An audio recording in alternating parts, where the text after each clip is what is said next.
This is the Sony Bravia 9 II, and this might be one of the most ambitious LCD televisions that Sony has ever created. Because Sony isn't just trying to make another brighter mini LED TV, they're trying to solve one of mini LED's biggest challenges. How do you create incredible brightness while maintaining accurate, beautiful colors? And the answer is Sony's new True RGB Mini LED technology. So instead of using a traditional backlight system, Sony is using dedicated red, green, and blue mini LEDs to create a display designed to deliver OLED-like color precision with the brightness and HDR impact of LCD. So the goal is simple here, a television that gets closer than ever to the professional reference monitors used in Hollywood. But after spending time with the Bravia 9 II, the biggest question actually is, did Sony create the ultimate OLED alternative? Or is OLED simply the better choice? Well, let's find out. So let's start off by talking about the design.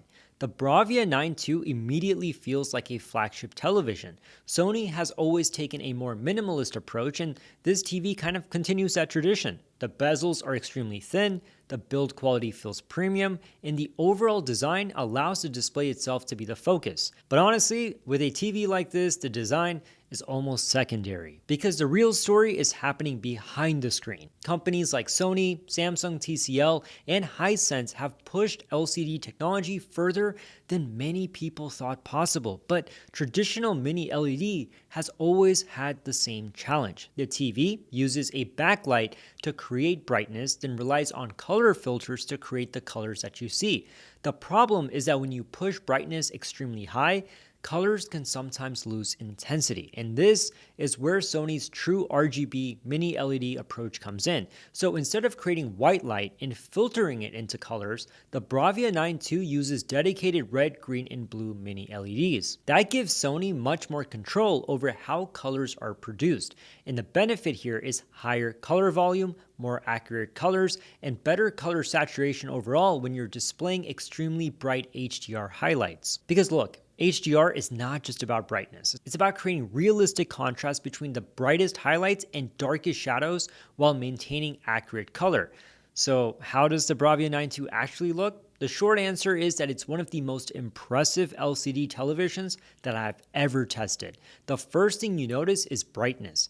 This TV can reach around 4,000 nits of peak HDR brightness, putting it among the brightest consumer televisions available in the market. And that brightness completely changes the HDR experience. Scenes with sunlight, reflections, explosions, neon signs, and bright outdoor environments have incredible impact. There is a sense of realism and intensity that very few televisions can replicate, but brightness alone doesn't necessarily make a great TV. The challenge is controlling it, and this is where Sony's processing becomes extremely important. Sony uses its XR backlight master drive technology to control the mini LED system. The goal isn't just about having thousands of LEDs. The goal is to make sure the TV knows exactly when to brighten, when to dim, and how to maintain contrast. So Sony's XR processor analyzes the image in real time and adjusts brightness, contrast, and local dimming performance, and the results are impressive. Bright objects stay bright,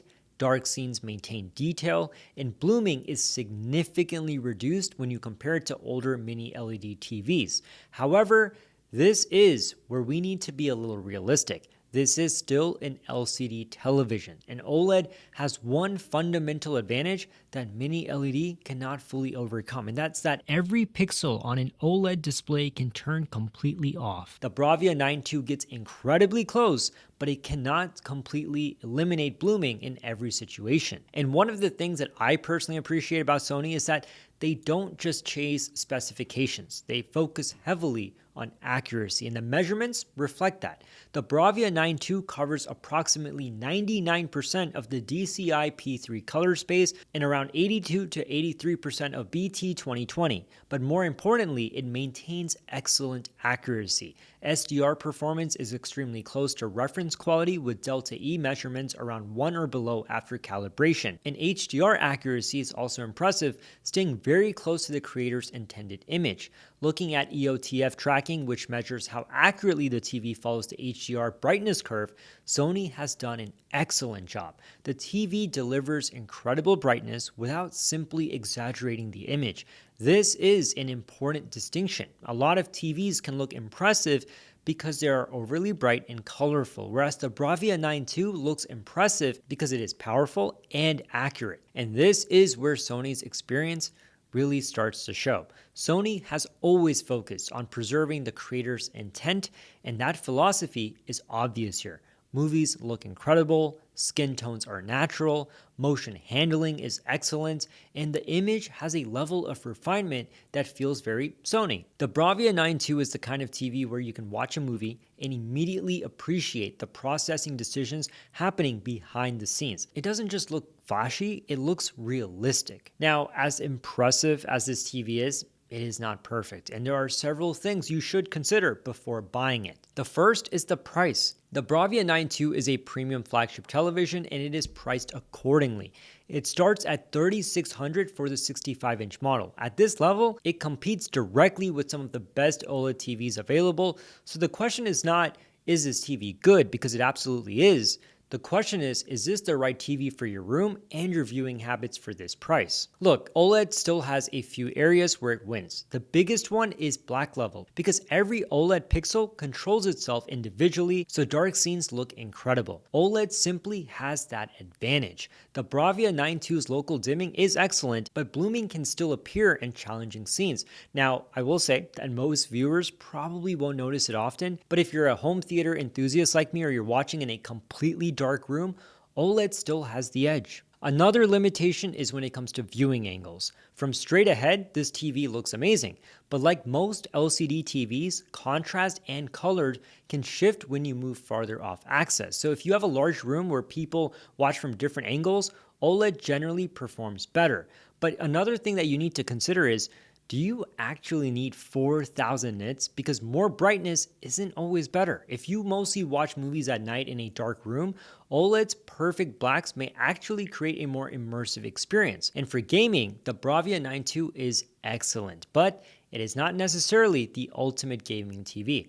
Look, the picture quality is incredible, HDR games look incredible, and you get features like HDMI 2.1, 4K 120Hz gaming, variable refresh rate, auto HDR tone mapping. However, competitors like LG and Samsung often push gaming features more aggressively. Depending on your priorities, you may find other TVs offering more gaming-focused options. Sony's priority is clear: picture quality first, gaming features second. So who should actually buy this instead of OLED? If you have a dedicated dark movie room, OLED still is probably the better choice. The contrast and perfect blacks are simply unbeatable. If you have a bright living room and you want a TV that can do everything, whether it's watching movies and TV shows, watching sports, playing games, streaming YouTube or Netflix, then the Bravia 9 II becomes extremely compelling. It gives you OLED-like accuracy with a level of HDR brightness that OLED cannot match. And after spending time with the Sony Bravia 9 II, I think that the most interesting thing about this TV is that it doesn't prove that OLED is outdated. It proves that there is another path to a flagship viewing experience. Look, OLED remains the king of perfect blacks, but the Bravia 9 II is arguably one of the best HDR televisions ever created. It delivers incredible brightness, outstanding color accuracy, Sony's legendary processing, and some of the best mini LED performance available today, but it comes with compromises. It is expensive. OLED still wins in darkroom performance, and viewing angles are not perfect, and not everyone needs this level of brightness. But if you want one of the most impressive TVs for a real-world living room, especially one with lots of natural light, then yes, the Sony Bravia 9 II is one of the best choices you can make. It doesn't replace OLED, but it does give OLED its toughest competition yet. But as always, I want to know your thoughts. What do you think about the Bravia 9 II? Let me know in the comment section below, along with any questions you may have. Subscribe to the channel if you haven't already done so, and I'll catch you in the next one.